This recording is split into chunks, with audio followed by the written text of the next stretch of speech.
Special Forces soldiers, trained to endure the impossible, failed where countless others had succeeded.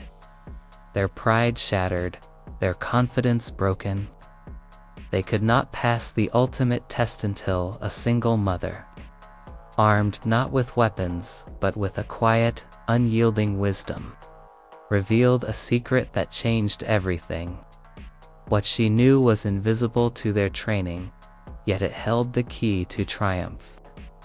The morning air was sharp and cold, carrying a biting clarity that seemed to challenge even the most seasoned soldiers. On the training ground, a squad of elite Special Forces operatives stood in perfect formation, their chests rising and falling in disciplined unison. Each one had been forged in the crucible of military excellence, tested in operations most civilians could scarcely imagine.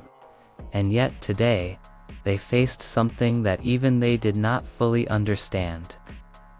The test they were about to take was not simply physical, nor was it purely mental. It was a trial that had broken the pride of those who had tried before them, veterans of the battlefield, masters of strategy, men and women who had stared death in the eye and lived. And still, they had failed. The challenge, shrouded in secrecy, had a reputation that preceded it. It was called the Crucible, a name that conjured visions of fire, pressure, and unyielding judgment. The rules were simple in theory: survive, adapt, and succeed. In practice, the test pushed every limit of human endurance. Soldiers were forced to navigate labyrinthian obstacle courses while under extreme physical strain. They faced scenarios designed to confuse, intimidate, and test their mental resilience, tasks that required not only strength and skill, but intuition, creativity, and an unshakable sense of teamwork. The Crucible demanded perfection, yet its designers seemed determined to make perfection impossible. As the Special Forces team waited for the start signal, the tension was palpable. Their muscles, honed over years of relentless training, twitched in anticipation. Each operative carried a quiet confidence that bordered on arrogance, confidence born of countless missions executed flawlessly. Yet beneath that veneer of certainty, a flicker of unease lingered. Stories of failure haunted the squad. Tales of men who had collapsed from sheer exhaustion, of teams that had cracked under psychological pressure, circulated like warnings whispered in the shadows. None had succeeded on their first attempt. Few had ever succeeded at all. Captain Adrian Hale, the squad's leader, scanned the team with sharp, calculating eyes. Every man and woman under his command had a record that spoke of excellence: deployments in hostile territories, countless awards for valor, decades of combined experience.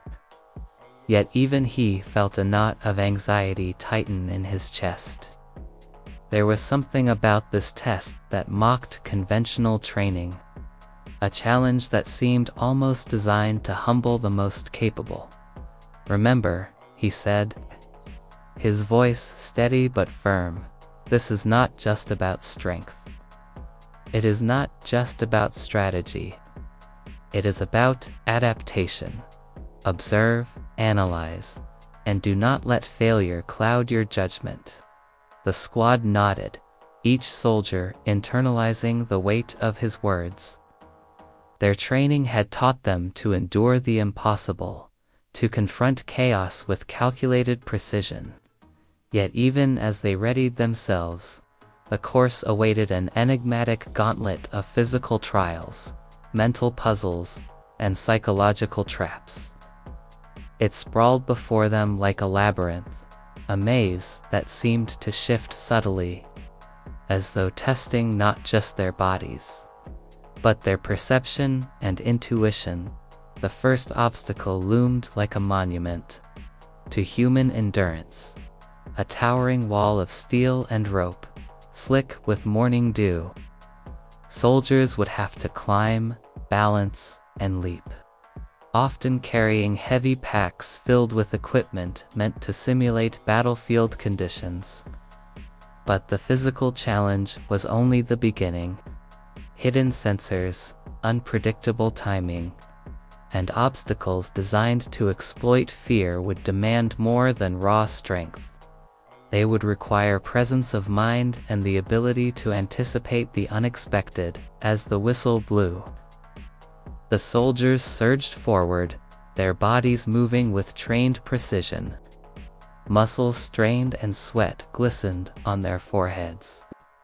Each leap, climb, and crawl was executed flawlessly, or so it seemed. Yet the test was already beginning to sow doubt. Subtle traps disrupted their rhythm. A platform would shift unexpectedly, forcing a soldier to recalculate mid. A simulated enemy ambush required instantaneous decision-making, testing both judgment and reflex. And all the while, invisible eyes monitored their every move, measuring not just success or failure, but the manner in which they faced adversity. Hours passed, though time seemed distorted within the relentless cycle of challenges. Hunger, fatigue, and mental strain gnawed at the soldiers, slowly eroding the confidence that had been their foundation. One by one, they began to falter. A soldier who had never failed a physical test slipped from a balance beam and landed hard on the ground. Another, whose tactical mind had navigated countless missions, froze during a mental puzzle, his focus fractured by exhaustion. Even Captain Hale felt the sting of frustration, as plans that would have succeeded in any normal scenario faltered against the course's relentless complexity. And yet, failure alone was not the worst part. It was the creeping realization that sheer skill, discipline, and experience, everything that had defined them as elite, was not enough. The Crucible demanded something different. Something the Special Forces had never truly trained for. A kind of intuitive wisdom. The ability to think beyond the bounds of conventional logic. And a resilience born not from structured drills but from lived experience. By midday, the team had suffered setback after setback. The scoreboard, an unrelenting display of progress, highlighted their shortcomings with brutal clarity. No one had yet completed the full course. Confidence began to erode into doubt. Whispers of frustration and blame crept among the soldiers. How could this be? They were the best of the best. They had faced impossible odds in combat, had endured the harshest conditions on the planet. Yet here, in a controlled environment designed to test every facet of human capability, they were failing spectacularly. Captain Hale gathered the team briefly, his face stern but calm. "We have underestimated this challenge," he admitted, a rare show of vulnerability. "It is not just about what we know or what we can do. It is about perspective, adaptability, and perhaps something we have yet to understand. We cannot rely on training alone." For the first time, the soldiers felt a chill beyond the physical strain, a chilling awareness that expertise was no guarantee of success. The Crucible was exposing a gap in their armor, a hidden weakness that no amount of rigorous preparation had accounted for. They were confronted with the humbling truth that their most valuable asset, skill, honed to perfection, might not be enough to pass the test. It was then, amid the grinding exhaustion and mounting frustration, that the first hints of something extraordinary appeared. From the sidelines, observing quietly, was a figure who seemed out of place among the disciplined chaos. A single mother, unassuming and calm, her gaze steady as she watched the elite soldiers struggle. She carried no weapons, no tactical gear, yet something about her presence suggested a deep, unspoken understanding of endurance, of resilience, and of the human spirit.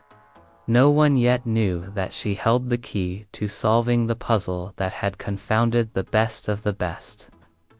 The soldiers could not see it, could not imagine that wisdom born from everyday struggles, from balancing life and responsibility under impossible circumstances, could unlock what their training alone could not. And yet, in her quiet observation, in the subtle confidence of someone who had faced life's harshest trials, lay the seed of revelation that would soon transform the course of the day, and challenge everything the special forces thought they knew about strength, skill, and success. As the sun climbed higher, casting long shadows across the grueling course, the soldiers pressed on, unaware that the turning point was already approaching. The impossible test was only beginning, and the lesson it would teach them would be far more profound than any obstacle they had faced before. The special forces, soldiers were grinding through the crucible, their bodies aching, minds fraying, and pride battered by repeated failure. Yet amid the chaos, from the edge of the training ground, a quiet figure observed. She was unremarkable at first glance. A woman in plain clothes, her hair tied back neatly, a messenger bag slung over one shoulder, and eyes that seemed to miss nothing. There was no visible authority in her posture, no medals or insignia to mark her status. And yet, she carried an aura of calm command, an invisible gravity that seemed to draw the environment into sharper focus around her. Her name was Clara Mendoza, a single mother whose life had been shaped by struggle, sacrifice, and relentless perseverance. Her days were measured not by missions or medals, but by the tiny victories of survival, getting her son fed, keeping the bills paid, and navigating the endless obstacles that life threw her way. Every challenge, every setback, had demanded ingenuity, patience, and an unshakable determination. She had learned to find solutions where others saw only dead ends, to stay calm when chaos reigned, and to adapt continuously when the rules of the game changed unexpectedly. Clara had not sought recognition. She did not crave accolades or respect from the world outside her small, cluttered apartment or the playgrounds where she spent her evenings with her 9-year-old son. But today, by coincidence or perhaps fate, she found herself on the edge of the crucible. She had been volunteering as part of a civilian observer program, helping military trainers understand psychological stressors from a human perspective. In her past, she had often been underestimated, overlooked, dismissed as ordinary. Yet ordinary, she knew, was a dangerous misconception. Ordinary people, when pushed to extremes, often discovered extraordinary strength. As she watched the soldiers struggle with obstacles that should have been simple for them, her brow furrowed. There was a subtle inefficiency in their movements, a hesitation in their reactions, a flaw in their calculations. It was not lack of training that was causing their failure, it was perspective. They were approaching the challenge as they had been taught to approach every mission, with brute force, precision, and rigid logic. But the crucible demanded something more fluid, something intuitive, something born of lived experience rather than rote drills. Her eyes lingered on Captain Adrian Hale as he barked commands, his face taut with frustration. The team respected him. They trusted his judgment implicitly. Yet even he seemed trapped by the invisible rules of the test, unable to see beyond the parameters laid out by the designers. Clara noted the smallest gestures, a slight hitch in a soldier's gait, a microsecond hesitation before a leap, a mental lapse at the moment of crisis. Each of these small imperfections, magnified under pressure, was enough to prevent success. Clara did not step forward immediately. She knew that the soldiers had to experience the struggle themselves. Insight alone would not teach them what they needed to learn. But she felt an unshakable certainty that a solution existed, one that no one else had yet considered. And she understood, instinctively, that it would require a shift not in muscle, not in training, but in mindset. By mid-afternoon, the team had reached a breaking point. One by one, they had begun to falter. The air was thick with fatigue, sweat, and frustration. Soldiers who had once moved with the precision of machines were now stumbling, making errors that would have been unthinkable hours before. Tension ran high, voices snapped at one another, and the camaraderie that had once been their strength threatened to unravel under the relentless pressure. Clara approached the edge of the training ground, her movements deliberate and unhurried. She could see the pride and frustration etched into every face. She could see the fear of failure lurking behind the bravado of the most confident soldiers. And she knew that this was the precise moment when the ordinary observer could become the catalyst for transformation. Captain Hale noticed her presence and, for a brief moment, felt irritation. "Who is she?" he muttered to himself. "A civilian. Here." He turned his gaze back to the team, unwilling to let distraction interfere with the operation. But Clara did not intrude. She waited, quietly analyzing, waiting for the right moment to intervene. That moment came when Sergeant Marcus Klein, one of the most disciplined and physically capable members of the team, reached the penultimate obstacle, complex balance sequence combined with a cognitive puzzle, and froze. Sweat dripped down his face. His mind raced, trying to reconcile instructions with the shifting terrain beneath his feet. Failure loomed, palpable and imminent. Clara stepped forward just enough to be noticed, her voice calm but firm. "He's overthinking it," she said. Simple words, almost casual, yet loaded with insight. Captain Hale's eyes narrowed. How could a civilian understand what an elite soldier was experiencing in a test designed to push him beyond human limits? "I suggest you stop trying to control every variable," Clara continued, her tone gentle but unyielding. "Focus on the rhythm. Trust your instincts. Let your body respond first, your mind follow second." The words were met with skepticism. Hale's instincts screamed to dismiss the advice, to rely on training and protocol rather than intuition. Yet something about her demeanor, the quiet confidence that came from real-world experience, compelled him to pause. He glanced at Sergeant Klein, whose rigid posture now betrayed exhaustion and doubt, and realized that every second wasted in hesitation was a lost opportunity. Clara walked closer, maintaining the balance between guidance and intrusion. She did not take over. She did not demonstrate or correct with authority. She simply reframed the problem.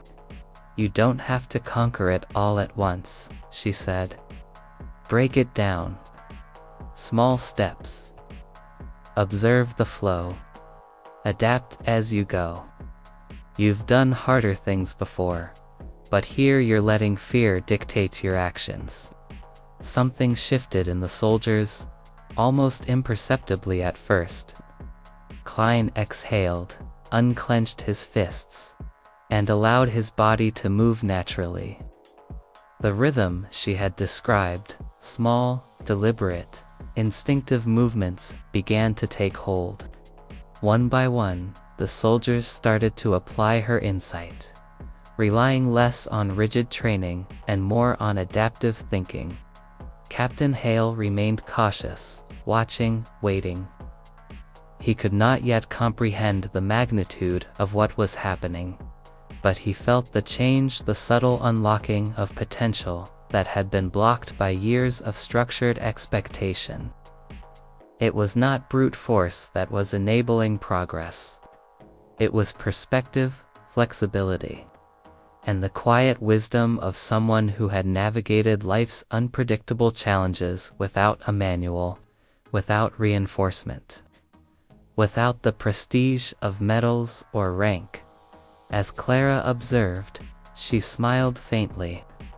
She had faced countless tests of endurance and resilience in her own life, far from any battlefield or obstacle course, and she understood that sometimes the hardest lessons were the simplest. It was not about strength alone, nor about perfection. It was about trust in oneself, trust in the moment, and the courage to act even when success seemed uncertain. By the end of the day, the Special Forces team had begun to complete obstacles that had seemed insurmountable just hours before. Each success was small, incremental, yet transformative. The soldiers were learning, in real time, that mastery was not merely a product of skill or training, it was a fusion of experience, intuition, and adaptability, guided by the subtle wisdom of someone who had already conquered her own impossible challenges. And through it all, Clara remained at the edge of the course, watching, guiding, yet never intruding. She was no hero in the traditional sense, no soldier decorated with honors. Yet in this moment, she was the secret the Special Forces had been missing, a quiet force whose life experience, resilience, and insight would soon transform not just their performance, but their understanding of what it meant to succeed. The day had begun with confidence, and now it teetered on the edge of desperation. The Special Forces soldiers, once proud and unshakable, were being systematically tested, not just physically but psychologically. The obstacles had evolved from simple barriers to complex, multi-layered challenges designed to exploit every weakness, every hesitation, every moment of doubt. And though Clara's quiet advice had provided a small spark of insight, it was clear that the path to success was still fraught with failure. Captain Fillet paced at the edge of the training ground, his jaw tight, eyes scanning the course as if sheer observation could force progress. Every failure weighed on him, not just as a commander, but as a soldier whose identity was rooted in overcoming impossibility. He had never failed, at least not in the ways that mattered to him. And yet here, the impossible was relentless. Sergeant Marcus Klein, who had briefly found a rhythm under Clara's guidance, now faced the most intricate obstacle yet, a series of suspended platforms, each requiring precise timing, balance, and mental calculation. One misstep meant starting over, and with each repetition, fatigue and frustration gnawed at his focus. His body was capable. There was no doubt, but his mind wavered under the psychological pressure of repeated failure around him. The team mirrored his struggle. Every soldier had moments of brilliance, flashes of perfect execution, only to be undone by a single lapse, a hesitation, a misjudged jump, a fleeting doubt. The Crucible, it seemed, had a cruel sense of timing, ensuring that no combination of skill or training alone could achieve success. Asterisk. Clara watched silently, noting the subtle patterns. She could see what the soldiers could not: the invisible thread connecting each failure, the common denominator in their missteps. It was not lack of strength, strategy, or even intelligence. It was rigidity. They were approaching the obstacles as they had been taught to approach combat, with precision, control, and brute force. But life and the Crucible demanded flexibility, trust, and a certain surrender to instinct. She approached the team as they paused for a rare moment of rest. Their bodies sagging, faces etched with frustration. Captain Hale noticed her again, this time more attentively. "You've been watching all day," he said, voice tinged with equal parts suspicion and curiosity. "You think you know how to solve this?" Clara shook her head slightly, smiling faintly. "I don't know the solution," she replied. "But I know what you're missing. You're trying too hard to control what cannot be controlled. You're relying on your training alone, instead of trusting your instincts, your body, and your ability to adapt. You have the skill, but you're ignoring what makes you human." Hale frowned. "Explain now." His tone was firm, but there was a crack in his certainty, a recognition that perhaps the wisdom he was accustomed to did not apply here. Clara took a deep breath, steadying herself. She spoke slowly, deliberately. "The Crucible is not about conquering obstacles in the traditional sense. It's about understanding them, about letting the challenge guide you rather than forcing it to submit. You are trying to anticipate every variable, control every step, and predict outcomes as though life were a straight line. But life isn't predictable, and neither is this test. You need to flow with it." She gestured toward the course. "Watch your body, not just your mind. Observe patterns, not just mechanics. Work together, but don't overplan. Trust in what you already know and allow yourself to respond instinctively. You're trained to think, but you've forgotten how to feel." Her words hung in the air, almost imperceptibly at first, but then began to resonate. Soldiers who had moments before been frozen by hesitation now exhaled, unclenching muscles that had been tight with tension. They began to move differently, less rigidly, more fluidly, more responsively. They were not abandoning training, but blending it with intuition, with the unspoken knowledge Clara had invoked. Sergeant Klein took the first hesitant step, then another, timing his movement with the subtle rhythm of the obstacle rather than the rigid plan in his mind. The platform swayed beneath him, but he adjusted instinctively, letting his body respond to the shifting conditions. When he reached the next stage, a subtle smile crossed his face, a recognition that success was possible if approached differently. Captain Hale watched closely, noting the transformation. "She's right," he murmured to himself. "We've been fighting the course instead of understanding it." Clara moved along the sidelines, offering no direct instructions, only subtle guidance and reassurance. Small steps, she reminded them. Observe, adapt, trust yourself. Do not let fear dictate your actions. The team began to internalize her approach. Where moments ago they had been paralyzed by overthinking, they now responded with instinct and agility. Their movements became synchronized, less forced, more natural. Obstacles that had seemed insurmountable only hours before now appeared achievable. The psychological shift was even more profound. Soldiers who had snapped at one another in frustration were now offering subtle cues, encouragement, and support. Teamwork was no longer a series of commands executed under duress. It became a living, dynamic process, guided by observation, trust, and shared adaptability. Hours passed, and the pace of progress accelerated. Each success was small but cumulative, building confidence where doubt had once reigned.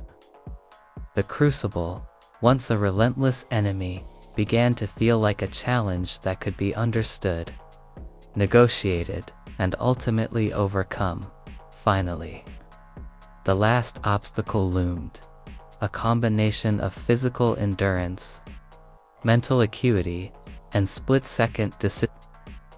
Soldiers had to cross a series of unstable platforms while solving a dynamic puzzle, all under the watchful eyes of their instructors and the invisible pressure of failure. For a moment, hesitation returned, threatening to undo the day's hard-won progress. Clara stepped forward slightly, her voice calm but firm. Remember what you've learned today. Trust in your instincts. Flow with the challenge. You've done everything else. You can do this too. The soldiers nodded subtly, internalizing her words. Then, with a collective exhale, they began. Movements were deliberate yet instinctive. Decisions were rapid yet considered.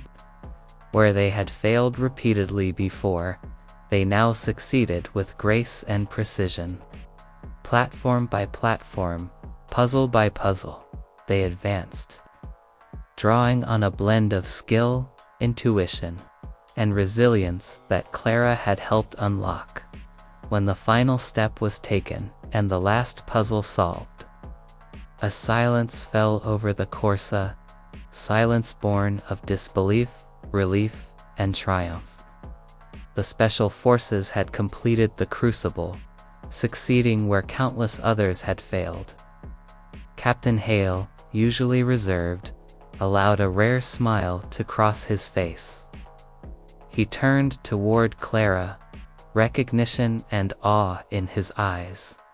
"You did this," he said simply, nodding toward her. "Not by doing it yourself, but by showing us something we could not see." Clara shook her head, modestly. "I didn't do it. You did.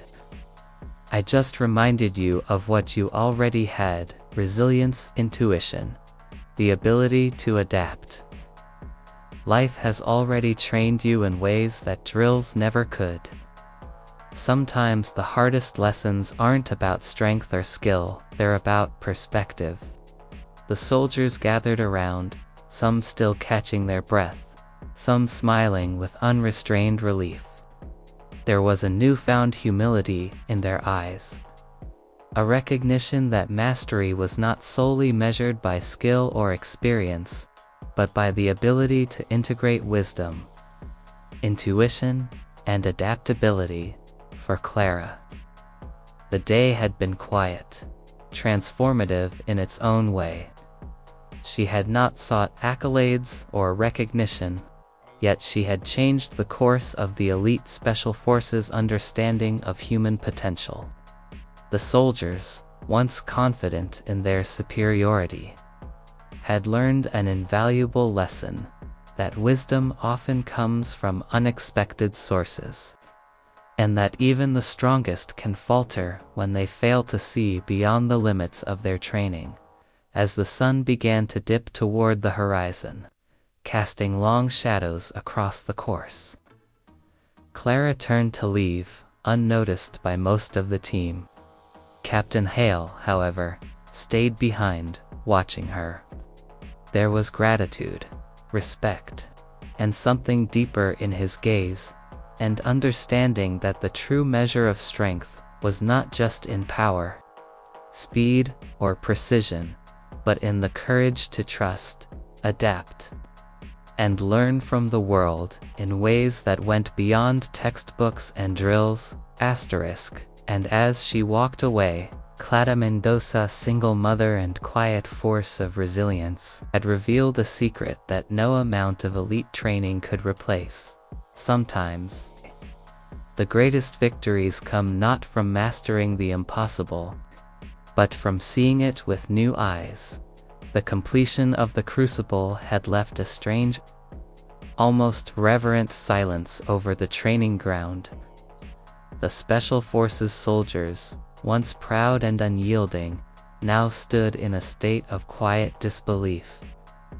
They had faced the impossible, endured relentless physical and mental trials, and emerged victorious, but the victory felt different than any they had known before.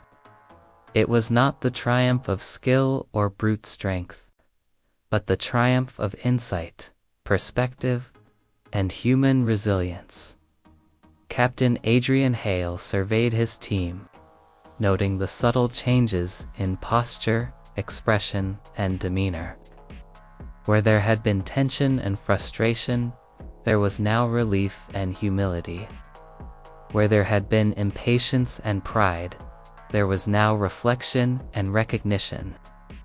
The soldiers had learned something profound. Their training, while exceptional, had limits.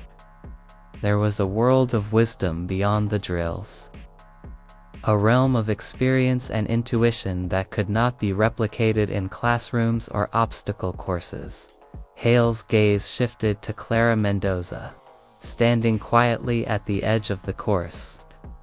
She had not sought acknowledgement, had not demanded credit, yet the impact of her presence was undeniable. The soldiers were drawn to her, some hesitantly, some with a mix of curiosity and awe. They had been taught to respect strength, strategy, and command, but here was a civilian, a single mother, whose ordinary life had cultivated extraordinary insight.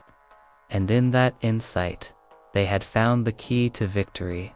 Sergeant Marcus Klein approached her first, his usual confidence tempered by the humility earned through struggle. "I don't understand," he said quietly. "We've faced combat zones, hostile environments, life and death situations, yet today, we couldn't succeed without you. How did you know what we were missing?" Clara smiled, gentle and knowing. "I didn't know anything you didn't already have," she replied. "You were trying to force the outcome instead of listening to what the challenge was telling you. Life teaches you to adapt, to flow, to trust yourself when nothing else is guaranteed. That's what you needed. You already had the skill. You just needed the perspective." The soldiers absorbed her words, a mix of relief, respect, and self-awareness settling over them.